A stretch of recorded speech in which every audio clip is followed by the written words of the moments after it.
Ini ada yang bilang, Bang, baru umur 15 tahun dan suka nonton video lu, minta sarannya mending fokus buat jualan biar dapat duit atau fokus belajar kripto. Ini maksudnya sederhana gitu loh. Mereka mau fokus, lu mau fokus jualan boleh, atau lu mau fokus kripto aset masa depan kan tinggal simple. Ya. Apakah lu bisa cuman fokus di kripto? Bisa, dia cuman di kripto. Iya. Nggak jualan yang bangkrut, jualan yang nggak laku tapi bisa trading kripto.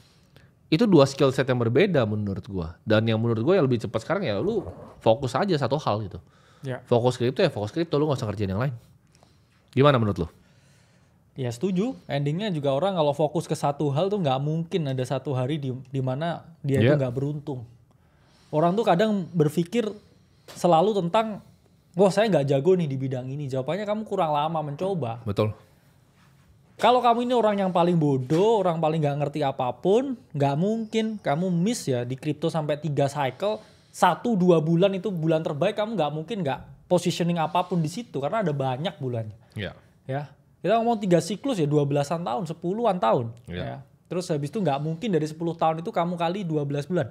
Dari 120 bulan tuh nggak mungkin ada 1 bulan tuh yang nggak ngerubah hidupmu. Iya. Jawabannya ya kamu gampang menyerah.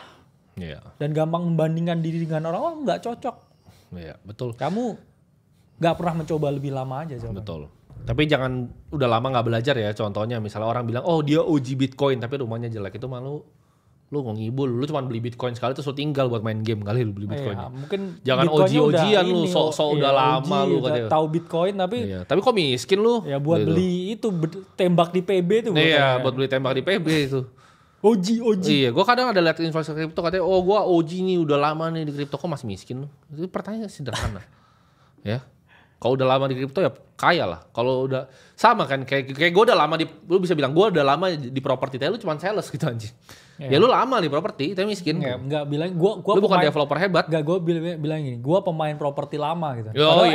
Padahal agent gitu 20 kan. tahun itu agent. Gue pemain properti. Iya. Sama tuh, gue pemain kripto udah lama, anjing lu miskin. Karena ini bro, gue percaya ya memang uang itu merupakan faktor yang sangat penting ya bro. Iyalah. Kayak contoh misalnya, kita dulu suka bercanda-bercanda bro kan, misalnya kalau naik pesawat. Lu kalau naik pesawat ya, ini gue kasih tahu faktanya nih, fakta tentang pesawat ya. Itu kan orang bilang, oh harus misalnya ditegakkan kursinya. Itu kalau di private jet lu bisa tiduran bro. Benar. Itu turbulence pun lu boleh ke toilet. Iya boleh sih, berak sama gini tuh boleh. Gak pernah akan diatur. Gak usah jauh-jauh lah, kita kejauhan lah mereka. Mereka bisa punya sedikit bisa naik bisnis kelas lah sih. Lo coba, lu naik bisnis kelas, lu disuruh pakai seatbelt atau enggak? Itu gue tanya lo aja. Kalau memang itu aturannya.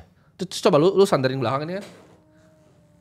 Diminta gak buat, tegakin ya gitu. Pasti enggak bro. Ya kan? Coba lu tanya, itu pesawat yang sama loh.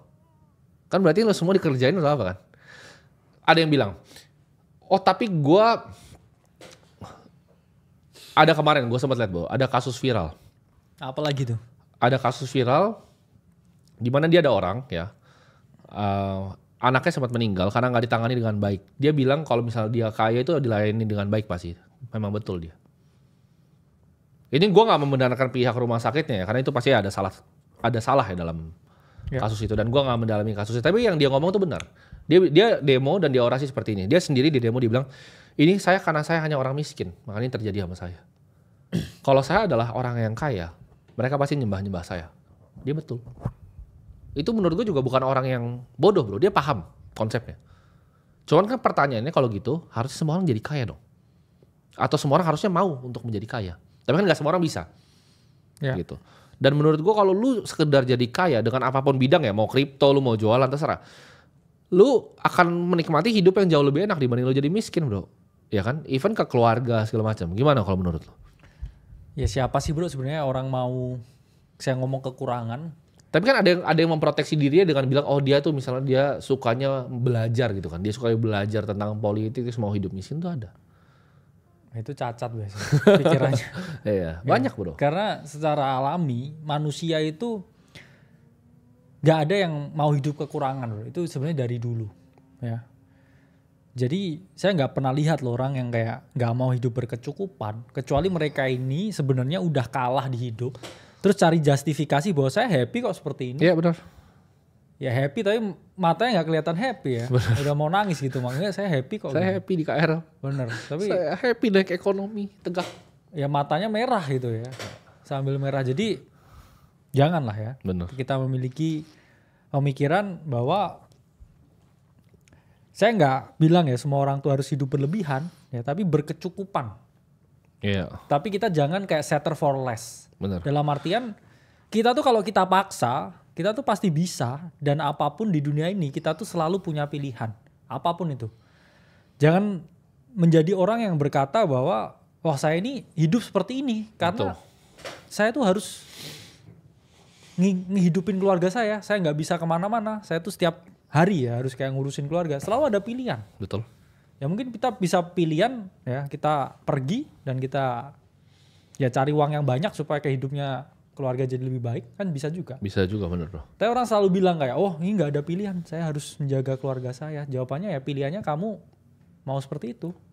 Kamu milih untuk hidup seperti itu. Ya milih untuk hidup seperti itu. Jadi ya selalu ada pilihan dalam segala hal. Kayak orang barusan, dia walaupun demo, tapi yang dia ngomong bener. Kalau dia waktu itu orang kaya dia datang situ, nggak akan hal itu terjadi sama dia. Dia tuh tahu itu bahkan. Iya. Harusnya dia mencoba. Tapi jadi banyak orang yang nggak tahu. Oh iya, banyak lagi yang nggak tahu, beda lagi tuh. Dan dia ada yang tahu, Iya. tapi nggak Ngapain? nggak mau mengakui. Iya, nggak mau mengakui, benar. Ya jadi menurut saya orang itu egonya harus belajar dikecilin sih sebenarnya. Karena banyak sekali orang ini yang hidup ya dengan ego yang terlalu gede. Ya sampai dia taruh helm itu ya, saking gedenya egonya tuh nggak bisa masuk tuh helm. Iya, besar banget kepalanya. Egonya harus dikecilin tuh. Ada yang bilang, tapi lu bilang bro tim ini Zahran nih namanya. Ini orang yang mikir kayak gue tuh ngomong A, terus gue ngomong B, terus kontradiksi. Padahal enggak. Dia bilang, tapi lu pernah bilang kalau uang masih 10-5 juta, 10-50 juta, it's nothing money. Bener, it's nothing money. Gak usah mikir Bitcoin buat fokus kuatin earnings power. Satu, gue gak pernah bilang untuk gak nabung Bitcoin ya. Gue bilang Bitcoin itu adalah tabungan dari dulu. Ini udah lama sekali gue ngomong. Ya, dari 5 tahun lalu gue masih ngomong hal yang sama. Ada bilang fokus kuatin earnings power. Apakah trading itu bukan earnings power? Apakah orang yang bekerja jadi trader di Goldman Sachs itu bukan earnings power dia?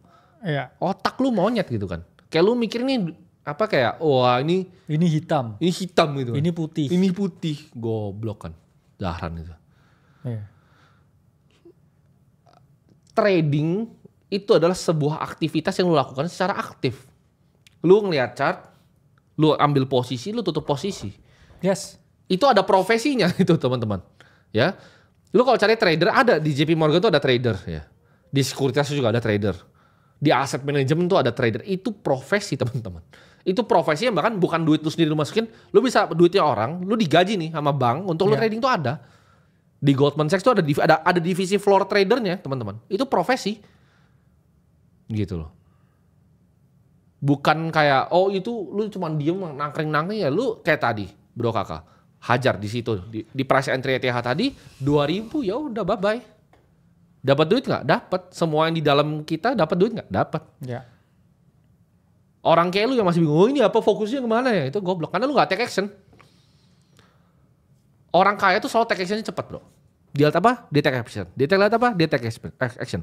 Nih kebanyakan orang nanya sama lagi nih. Mau berkarir di industri AI menurut lu belajar mending kuliah atau course? Itu kayak pertanyaan goblok. Lu kan mau fokus AI nih. Lu udah cari sendiri lah di Google itu. Ngapain lu tanya gua? Artinya lu gak pernah mau fokus, lu cuma prokrastinasi gitu. Oh gua mau begini nanti, oh gua mau kripto nanti, oh gua bagus trading atau beli Bitcoin earnings power, kontol. Bego lu gak usah nonton gua lagi gitu orang kayak lu. Ya. Karena kita udah tahu nih, kita berdua tahu bahwa dua industri besar, AI dan kripto. Yes. Kita nggak bisa bikin AI. Gua dan bro kakak tidak bisa bikin AI. Bukan skill set kita, bukan kepintaran kita di situ. Ya kita akan pakai AI sebagai alat, tapi kita tidak akan berinvestasi di AI, kita tidak akan mengerti tentang AI, kita ngerti tentang kripto. Karena itu yang mau gue ubah. Menurut gue uang itu tidak adil dan yang gue mau bikin adil adalah uangnya. Ya gue fokus di sana dan gue kerjakan gitu loh. Sesuai porsi gue, exchange-nya gue bikin, edukasi gue bikin, medianya gue bikin, semuanya gue bikin. Ini kan kita baru mau ke step yang ketiga bro, media kan. Kita mau bikin tim media baru segala macam untuk karena buat sebarin saatnya kita sebarin gospel kriptonya ini. Gitu loh. Ke orang-orang yang mau nonton ini gitu. Setuju. Gimana menurut orang yang kayak bingung gitu. Dia mau ini, mau itu. Terus kayak ini mulai dari mana ini? Ya mulai anjing. Lu kalau mau belajar main piano, lu nggak nanya Beethoven kayak cara mainnya gimana. Enggak, Beethoven tuh langsung main gitu. Atau pelajarin ya sejarahnya Beethoven. Oh iya, harus gimana gitu. Enggak, main aja pianonya. Iya. Gimana menurut orang mau trading kripto nih bilang mau sukses, mau kaya. Tapi kayak mikir-mikir nih mendingan mana dulu, jualan dulu, trading kripto dulu. Lu pilih satu lah anjing. Kayak sulit banget gitu loh otak orang Indonesia itu. Ya orang mungkin ini ya, saya ngomong terlalu lama bro. Iya. Saya bilang ada belenggu di dalam satuan masyarakat ini yang mana mereka ini kebanyakan berteori. Iya betul. Karena kan kita sekolah apapun selalu dikasih teori. Cuman kayak praktiknya tuh minim sekali. Menghafal bro, menghafal teori. Itulah mengapa ya kita ngomong orang jadinya apa-apa tuh diteoriin dulu. Iya betul. Tapi actionnya kurang. Ya apakah teori itu nggak penting ya? Jawabannya penting. Penting. Tapi ya by the time kamu tuh harus imbangin antara teori dan aksimu. Kayak misalkan join AC nih belajar. Oke, saya mau belajar 2 minggu. Ya, setelah 2 minggu tuh ya kamu pelan-pelan aksi ya sambil setiap hari pun juga sambil belajar. Betul. Jangan 2 minggu itu nggak ngapa-ngapain terus habis itu nggak butuh waktu 2 bulan lagi. Itu kelamaan jawabannya. Karena market bergerak sangat cepat. Ya ini pun dalam waktu sehari itu udah naik 28%. Ya itu Ethereum naik berapa persen? Itu kalau lu taruh uang 10 juta udah berapa duit lu? Udah dapat duit kan lu sekarang udah makan lu sekarang. Tapi kalau lu nggak action. Nah gini deh contoh deh oke. Gue mau nanya yang ikut webinar kita berapa banyak sini coba kalian jawab sini. Yang ikut webinar kita berapa banyak sini? Nah hadir cuan. Itu kan bro. Simple lu dengerin praktisi kan kita memang we make fucking money dari sini. Gue bilang tadi 600 perusahaan TBK itu di bawah 100 M. Gue tuh bikin duitnya seminggu. Gitu. Itu perusahaan setahun tuh. Net profitnya banyak di bawah 100 M. Ya. Nah cuan 35 juta. Dari ETH call di dalam spot. Ya kan? Itu Kata-kata kayak kader kelas. Berarti balik modal dong. Berapa hari itu bro dari webinar? Ya 2 hari ya. 2. Ada yang bilang bro Tim minta klarifikasi di Discord banyak akun namanya Timotol dan Kalimasada. Nah ini kenapa lu minta klarifikasi ke gue? Kan gue udah bilang dari dulu ya. Gue tuh orang yang gak punya banyak waktu. Gue gak mungkin ngechat lu ya. Jadi kalau ada yang sampai ngechat lu itu udah pasti penipu ya. Itu bukan gue. Gue gak mungkin ngechat lu ya. Gue gak mungkin nawarin lu apa-apa ya. Karena gue gak butuh duit lu gitu ya. Dan gue gak mau buang waktu gue juga chat lu. Jadi gak akan ada yang chat lu ya. Kayak ada yang bilang, ada yang chat gue di Instagram namanya Timotol. Gue gak mungkin chat lu. Ya gak mungkin. Gak mungkin gue mau luangin waktu.